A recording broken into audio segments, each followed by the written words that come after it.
تو وہ اور ذرا اجاگر ہو جاتا ہے. جو کچھ وہ وہاں پہ اقلیتوں کے ساتھ کر رہے ہیں, جو کچھ کشمیر میں انہوں نے سلوک روا رکھا ہوا ہے, اس کو کیسے دیکھیے گا؟ مطلب یہ ہے کہ ظاہر ہے اس کو ہم تو کنڈیم ہی کریں گے, آپ بھی کنڈیم ہی کریں گی, لیکن یہ ہے کہ یہ ان لوگوں کے لیے ایک سبق ضرور ہے جو سمجھتے ہیں کہ دو قومی نظریے کی کوئی بنیاد نہیں تھی. یہ جو بات ہے نا, اس میں کوئی حقیقت نہیں ہے کہ دو قومی نظریے کی بنیاد نہیں تھی. اصل میں معاشی طور پہ اور اپنی زندگی گزارنے کے انداز میں جو مسلمانان ہند تھے وہ بہت ہی پسماندہ تھے, اور جو ہندو تھے وہ سمجھتے تھے کہ چلیے 200 سال تو یہ انگریزوں نے حکومت کی ہے اور وہ ان کے ساتھ ملے ہوئے تھے, اور اس لیے وہ حکومت میں بھی حصہ ان کو ملتا تھا. اور جو مسلمان تھے ان کی تو پسماندگی کی کوئی حالات ہی نہیں تھی جو آج کل آپ نے دیکھا ہے جو مودی سرکار کر رہی ہے. کشمیر میں ہر روز آپ کو کسی نہ کسی کی شہادت کا پتہ لگ رہا ہے. وہ تو ایک بہت بڑے عقوبت خانے میں لوگ بند ہیں اور جیل ہے جس سے وہ باہر نہیں نکل سکتے. اور اسی طرح آپ دیکھیے ہندوستان میں جو حالات ہیں, اگر ہم ان کے ساتھ ہی شامل رہتے تو ان کی تو آپ کو پتہ ہے نا کہ ساری جو ہے سوشل فیبرک اس کے 4 حصے ہیں. پہلے ہیں برامن ہیں, اور اس کے بعد ویش ہیں, اور کھتری ہیں, اور ویش ہیں, اور شودر. شودر کو اب وہ شودر نہیں کہتے, دالت کہتے ہیں, لیکن شودر دالت یہ ایک ہی ہے. اور ہم کو تو وہ دالت سے بھی کم سمجھتے ہیں. کسی مسلمان کا سایہ نہیں اپنے اوپر پڑنے دیتے تھے, نہ اپنے وہ رسوئی میں داخل ہونے دیتے تھے, نہ ان سے ہم پیالہ, نہ کچھ ایسی بات کرتے تھے جس سے وہ ان کے ساتھ شامل ہوں کسی بھی کام میں, سماجی کام میں. اس لیے ہمارا ان سے علیحدہ ہونا ناگزیر تھا. اور یہ جب پاکستان بنا تو جو لوگ ہندوستان میں رہ گئے مسلمان وہ ہم سے زیادہ ہیں تعداد میں, لیکن اگر آپ وہاں جا کے دیکھیے گا کہ ان کے حالات کیا ہیں معاشی طور پہ اور سماجی طور پہ, تو ہم اللہ کا شکر کرتے ہیں. میں تو گئی تھی, ایک دفعہ بلایا تھا وہاں کی حکومت نے, تو اس وقت تو جاوید اقبال صاحب نے کہا کہ میں حکومت ہند کے دعوت نامے پہ نہیں جاؤں گا. پھر ہماری اپنی جو وہاں پہ ایمبیسی ہے انہوں نے جب دعوت دی تو ہم ایمبیسی کی حد تک گئے وہاں, اور باوجود کہ اندرا گاندھی نے کہا تھا کہ آپ اس جگہ چلیے جہاں علامہ اقبال کے آباء و اجداد بستے تھے اوپر پہلگام میں, اور وہاں سے انہوں نے ہجرت کی تھی, لیکن ہم وہاں جا نہیں سکے کیونکہ ہم تو ایمبیسی کے مہمان تھے. تو بس دلی میں ایمبیسی کے جو تھے گرد و نواح اس سے ہو کے ان کے وہاں کچھ فنکشن ہوئے, اس میں حصہ لے کے واپس آ گئے. لیکن جو بھی ہم نے وہاں حالات دیکھے تھے مسلمانوں کے, بہت قسم پرسی کا عالم تھا. اور اب تو بدترین ہو گیا, کیونکہ جو کچھ مودی نے گجرات میں کیا جب وہاں اس کے پاس وزارت اعلیٰ تھی, اور جو کچھ مسلمانوں کے ساتھ زیادتیاں ہوئی ہیں اور آج بھی ہو رہی ہیں دیگر شہروں میں, وہ تو آپ جانتے ہی ہیں. میں سمجھتی ہوں کہ پاکستان جو بنا یہ مسلمانوں کے لیے بہت بڑی نعمت تھی, اور یہ جو آزادی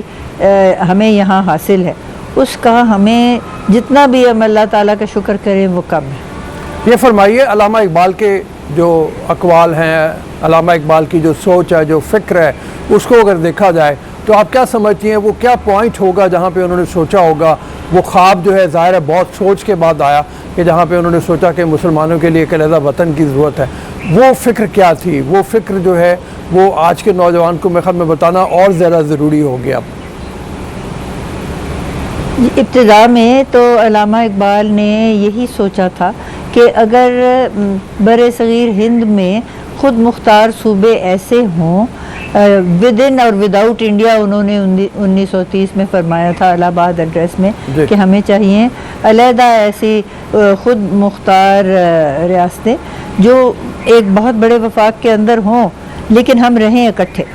اس وقت ان کا تصور تھا شاید ہم ان کے ساتھ اکٹھے مل کے رہ سکیں, کیونکہ رنگ نسل کے حساب سے تو تقریباً ہم ایک ہی جیسے تھے, لیکن جو ہمارا عقیدہ تھا وہ ان سے بالکل مختلف تھا, ہماری روایات ان سے مختلف تھیں. تو پھر ان کو بالآخر خاص طور پہ سیکنڈ راؤنڈ ٹیبل کانفرنس پہ جب وہ لندن تشریف لے گئے تو ان کو یہ احساس ہوا کہ نہرو اور گاندھی کا جو بھی رویہ تھا کہ ہم ان کے ساتھ ایک جگہ بس نہیں رہ سکتے, ہر وقت اختلاف ہی ہوگا, اور ہم کیونکہ تعداد میں کم ہیں تو ہمارے ساتھ ہی سب زیادتیاں ہوں گی. اور وہ اب دیکھیں ہو بھی رہی ہیں, حالانکہ وہاں تعداد مسلمانوں کی پاکستان سے زیادہ ہے, لیکن جو کچھ ان کے حالات ہیں وہ یہ کوشش کر رہے ہیں خاص طور پہ کشمیر میں کہ یہاں سے تمام مسلمانوں کو ان کا انخلاء جو ہے وہ ہو جائے اور کشمیر کی ریاست جو ہے وہ ہندوؤں سے آباد ہو جائے، اور پھر وہ جو بھی انہوں نے مانا تھا 1948 میں اقوام متحدہ میں کہ ہم کروائیں گے پلیبسٹ، وہ شاید کرانے کو راضی ہو جائے۔ دیکھیے 74 سال ہو گئے اور انہوں نے اس پلیبسٹ کی طرف آنے کا کوئی بھی نہیں ظاہر کیا ارادہ، اور نہ وہ کرنا چاہتے ہیں، کیونکہ ان کو پتہ ہے کہ ایک دفعہ اگر ہو جائے یہ پلیبسٹ تو کشمیر کے جو رہنے والے ہیں وہ کبھی ہندوستان کے ساتھ شامل نہیں ہوں گے۔ یہ فرمائیے کہ جیسے آپ نے بالکل صحیح بتایا کہ علامہ اقبال جو ہے کہاں ان کا وہ ترانہ کہ سارے جہاں سے اچھا ہندوستان ہمارا، اور وہاں سے چلتے چلتے پھر آگے جو ہے کہ مسلم ہے ہم وطن ہے سارا جہاں ہمارا، اس وقت تک اس مقام تک پہنچتے پہنچتے ایک لمبا سفر ہے جس میں ان کو اندازہ ہو گیا کہ جو گاندھی کی سیاست کیا ہے، نہرو کی سیاست کیا ہے، اور وہ کیا چاہتے ہیں، جس بنیاد کے اوپر پھر انہوں نے الہ آباد کے خطبے میں جو ذکر کیا وہاں پہ اس کے بعد سے آگے چلتے ہوئے ایک علیحدہ وطن کا تصور جو ہے وہ ان کی سوچ میں سامنے آیا۔ اسی بنیاد کے اوپر علامہ اقبال نے قائد اعظم کو بھی تیار کیا۔ انہوں نے کیا دیکھ لیا ان کے اندر، اقبال نے قائد اعظم کے اندر، کہ جو انہوں نے سوچا کہ یہ ایک لیڈر بن سکتا ہے ایسا جو پاکستان کی منزل کی طرف ہمیں لے کے چلے گا۔ علامہ اقبال کو یہ یقین تھا کہ جتنے بھی مسلمان قیادت میں ہیں اس وقت جو تھے، ان میں سے زیادہ تر تو پنرسری نظام کو بلانگ کرتے تھے یا فیوڈل بیک گراؤنڈ تھا ان کا، تو وہ سمجھتے تھے کہ اگر آزادی ہم حاصل کر بھی لیں ہندوؤں سے تو یہی لوگ جو ہیں انہوں نے استحصال اپنے مسلمانوں کا کرنا ہے جس طریقے کے ان کے نظریات اور رویے ہیں۔ لیکن قائد اعظم کے بارے میں جب ان کو اس وقت تو خیر مسٹر جناح ہی کہا جاتا اور وہ مایوس ہو کے یہاں سے چلے گئے تھے، کیونکہ ان کو تصور یہ تھا قائد اعظم کو کہ یہ مسلمان جو ہیں یہ ابھی بھی خوابیدہ ہیں اور یہ اکٹھے مل کے کچھ جد و جہد کرنے کے اہل ہیں ہی نہیں۔ لیکن جس وقت علامہ اقبال نے ان کو بے شمار خطوط لکھے اور اس بار پہ آمادہ کرنے کی کوشش کی کہ وہ واپس آ جائیں اور واپس آ کے مسلمانوں کی قیادت کریں، کیونکہ وہ ایماندار تھے، وہ اپنے ارادے کے پکے تھے، اور وہ جس بات کو اپنا لیتے تھے اس کو ہمیشہ اس کی منزل مقصود تک پہنچاتے تھے۔ بہت کامیاب تھے وہ وکالت میں بھی، اور جو بھی اپنے نظریات تھے مسلمانوں کے جو وہاں انہوں نے پیش کیے، مثلا مسلمان وقف ویلیڈیٹنگ ایکٹ وغیرہ، ان میں ان کو ہمیشہ کامیابی ہوئی، اور الحمدللہ کہ قائد اعظم آخر میں آمادہ ہو گئے، اور 1935 میں وہ واپس ہندوستان تشریف لے آئے اور علامہ اقبال کو ملنے جاوید منزل جس میں علامہ اس وقت رہائش پذیر تھے، وہاں ان سے ان کی ملاقات بھی ہوئی، اور علامہ کو اس بات کا احساس ہوا اور فرط جذبات سے انہوں نے فرمایا، گئے دن کے تنہا تھا میں انجمن میں، یہاں اب میرے رازداں اور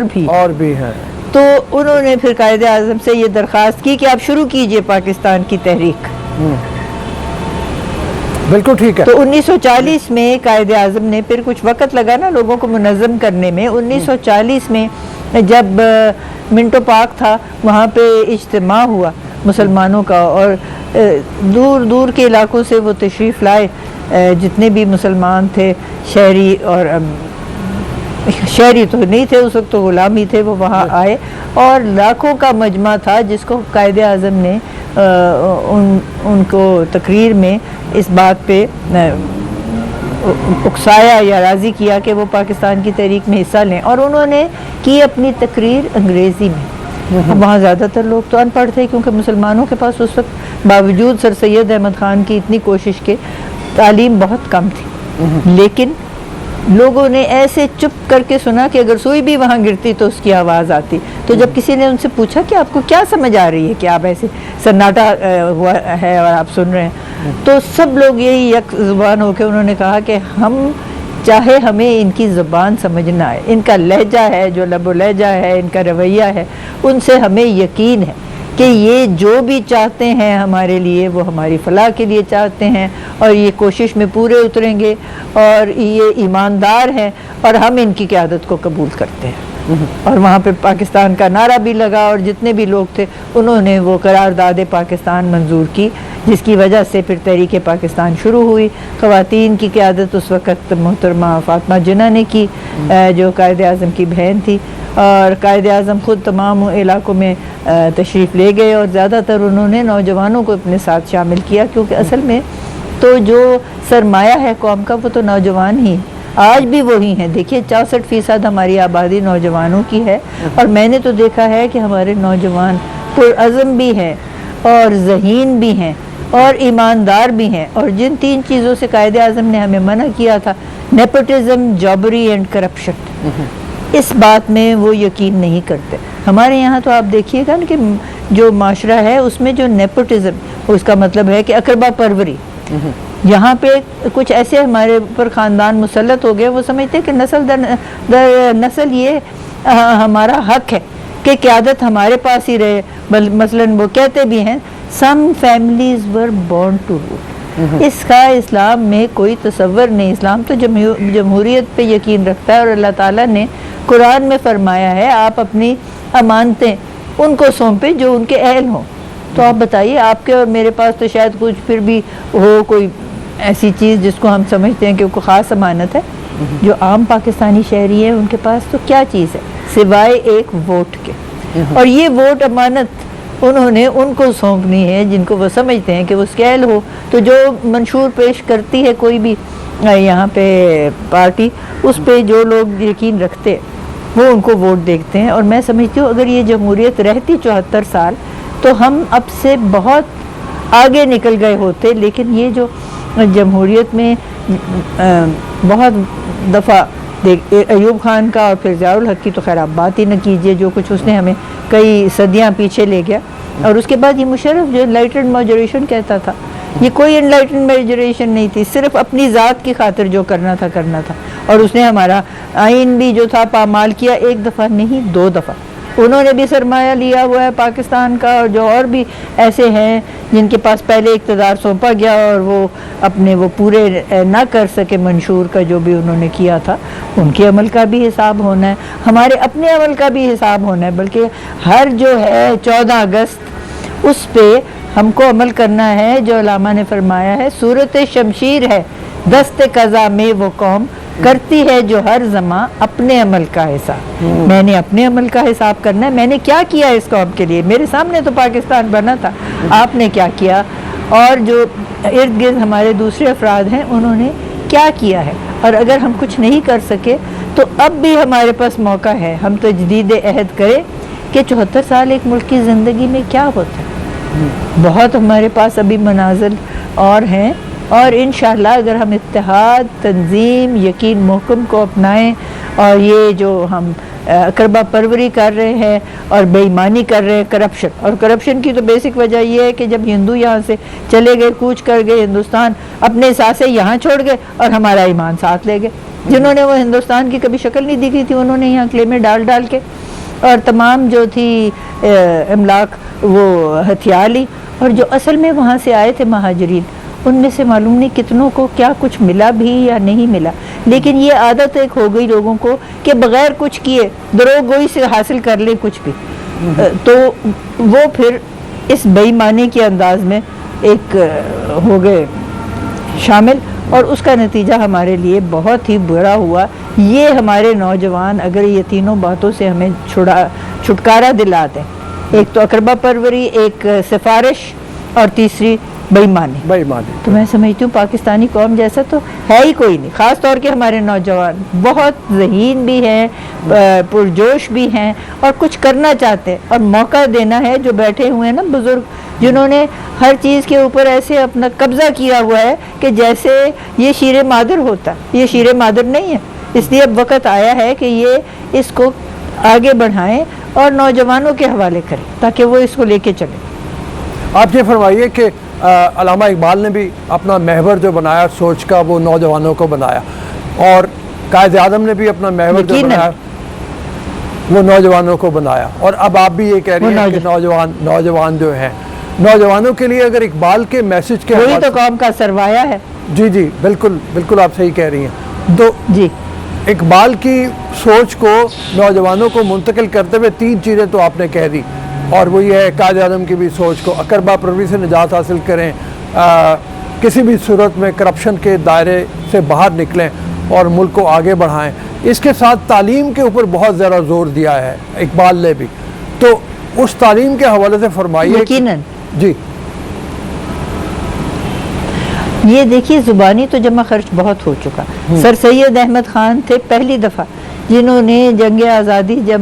ہمیں شکست ہوئی اور انگریز آ گئے اور انہوں نے یہاں حکومت سنبھال لی، اور ہندو ان کے ساتھ ملتے تھے اور اپنی جو تھی خوشامد سے ان کے ساتھ تھے، اور مسلمان جو تھے وہ بالکل جو تھے وہ تعلیم سے بے بہرا تھے اور نہ ان کو مواقع فراہم ہوتے تھے۔ تو سر سید احمد خان نے پہلی دفعہ یہ تحریک چلائی کہ اگر مسلمانوں نے اپنے لیے کوئی مقام پیدا کرنا ہے تو وہ تعلیم حاصل کرے، اور جو تمام وہ علوم اور فنون ہیں جو مغرب نے ہم سے چھین لیے ہیں وہ ہم کسی طریقے سے واپس ان کو اپنا لیں۔ اور میں سمجھتی ہوں کہ یہ پاکستان کی تحریک کا ایک بہت بڑا حصہ تھا کہ لوگوں کو تعلیم کے زیور سے آراستہ کیا جائے۔ دیکھیں ہمارا جو ایک عمرانی معاہدہ ہے ریاست سے وہ تو ہے ہی ہے کہ ہم نے اپنے بہت سارے اختیارات جو ہیں وہ ریاست کے حوالے کیے، اس کے عوض کے وہ لوگوں کو تعلیم دے گی، تحفظ دے گی، صحت کی سہولتیں دے گی اور ملازمت کے ذرائع فراہم کرے گی۔ تو یہ جب ذمہ داریاں ریاست کی ہیں تو جس کو بھی ہم اپنی امانتیں سونپتے ہیں ہم سمجھتے ہیں وہ یہ 4 کام تو کریں گے۔ اب یہ ہے کہ جو آرٹیکل 25A ہے جو شامل ہو چکا ہے ہمارے آئین میں، وہ تو برملا اس بات کا اظہار کرتا ہے کہ ہر بچے کو 5 سے لے کے 16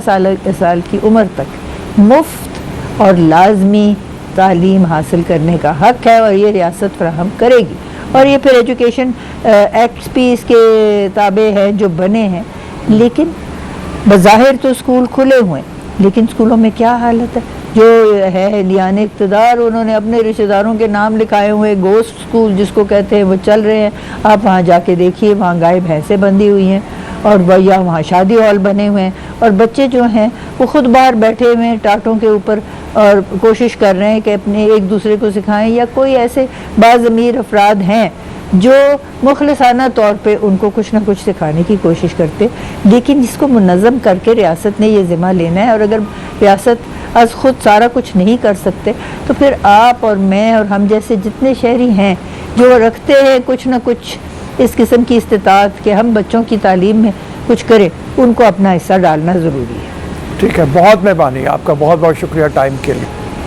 ابھی ہمارے ساتھ موجود تھی ناسا جاوید اقبال صاحبہ، جو انہوں نے بات کی کہ ریاست کی ذمہ داری ہے بچوں کو تعلیم فراہم کرے، ہر صورت میں مفت تعلیم کی بات کی گئی ہے، لیکن اس کے ساتھ کوالٹی ایجوکیشن کی بھی بات ہونی چاہیے کہ کوالٹی آف ایجوکیشن جو ہے وہ ہونی بہت زیادہ ضروری ہے، ایسی ایجوکیشن جو ان کو انالیٹیکلی سوچنے پہ مجبور کرے، انالیٹیکلی ایسی سوچ ان کے اندر لے کے آئے کہ ان کی سائنسی بنیاد بن سکے۔ اسی حوالے سے ہم آگے بھی بات کریں گے، ابھی ایک چھوٹی سی بریک کی اجازت چاہتے ہیں۔ بریک کے بعد ہمارے ساتھ یاسر پیرزادہ ہوں گے، ان سے چل کے بات کریں گے کہ یہ سائنٹیفک بنیادوں کے اوپر تعلیم کی اہمیت کیا ہے۔ ابھی اجازت دیجیے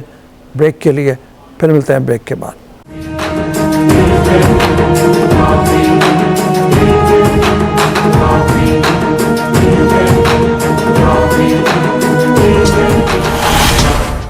ہمارے ساتھ موجود ہیں یاسر پیرزادہ صاحب، معروف کالم رائٹر ہیں، اینالسٹ ہیں۔ السلام علیکم یاسر۔ جی وعلیکم السلام رؤوف صاحب۔ سر 14 اگست کی آپ کو یوم آزادی بہت مبارک ہو۔ آج 75واں یوم آزادی ہے، اس حوالے سے یہ بہت ہی اہم سال ہے آئندہ آنے والے دنوں کے لیے، تو ہم آپ کا خاص موضوع ہے اسی حوالے سے بات کرتے ہیں کہ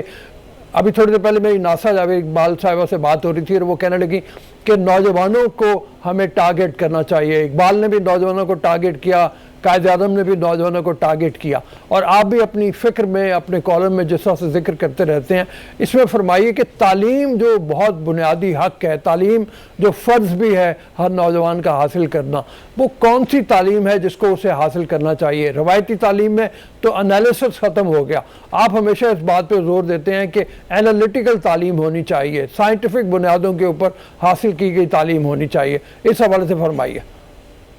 جی بہت شکریہ رؤوف صاحب، آپ نے مجھے یوم آزادی کی مبارک دی۔ مجھے لگتا ہے میں کچھ نہ قنوطی سا ہوتا جا رہا ہوں